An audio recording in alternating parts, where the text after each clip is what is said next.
going to review the Beauty Blender. Don't judge my Beauty Blender. I know it's a little raggedy.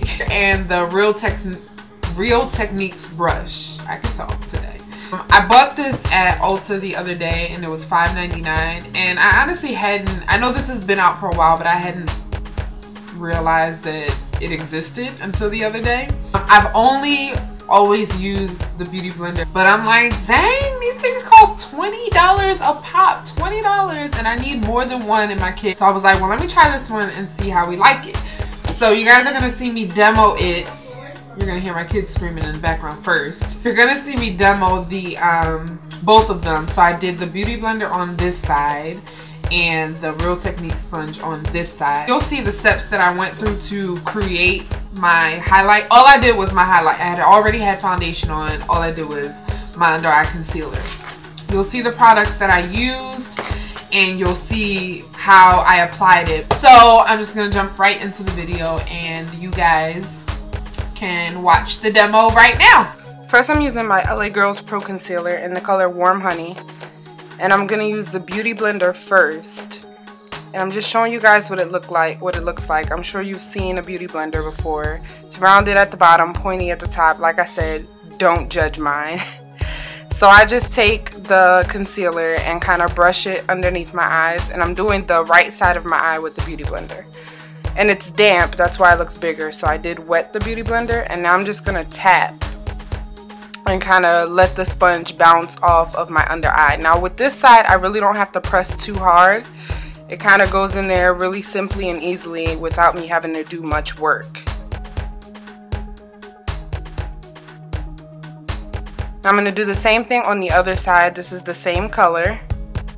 And I kind of just brush it underneath my eye at first. And then I'm going to take the Real Techniques sponge and I'm showing you guys what it looks like. It's flat on the bottom, pointy at the top like the Beauty Blender. This one is a little bit more dense, so it doesn't bounce as easily. So I had to press a little bit harder and kind of work it in my skin. Like I had to try harder to work it in my skin than I did with the Beauty Blender. But it still did the job. Now in my opinion, I'm just showing you the comparison between the two and how they look. I wish you guys could feel the difference. So now I'm just taking my MAC Pro Longwear Concealer and I'm pressing it in with a MAC 42 brush. 242 brush. Now I'm taking the Beauty Blender and kind of just with the same motion, just bouncing it back and forth, getting it into my skin. And you can see that that happened very easily. Like I didn't have to do much to kind of get it to smooth out into my skin. Now I'm doing the same thing on this side, but you're going to see that I have to work a little bit harder to get this concealer to blend in on the side that I use the Real Techniques sponge. So if you look at the very bottom, you see that I'm blending a little bit more than I did on the other side. Now I'm taking my MAC Mineralized Skin Finish in medium and I'm just powdering my under eye just to give it a little bit of a base before I use my banana powder. Now I'm using the banana powder on my right side with the Beauty Blender and pressing it in, and this is where I really saw a huge difference. The powder really got into my skin on the side where I used the Beauty Blender, whereas even though you probably can't pick it up on camera, this side I could kind of see the powder sitting on top of my under eye. It just wasn't as smooth as the other side.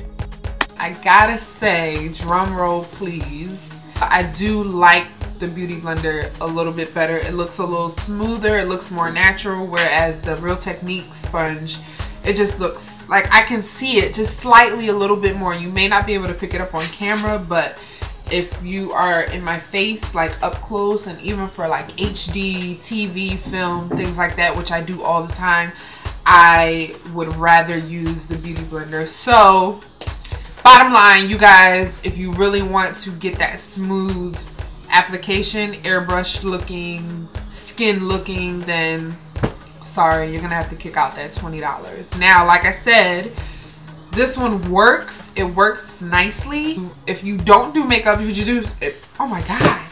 If you just do makeup on yourself and you don't do makeup for a living or for film or for TV or anything, this would work great. Thank you guys so much for watching. Always make sure you subscribe and check out my other links. Check out my Instagram, all those other things where I post videos and pictures, and I'm doing too much. Just watch. Just check it out. Just do it. Bye. See you later. Gosh.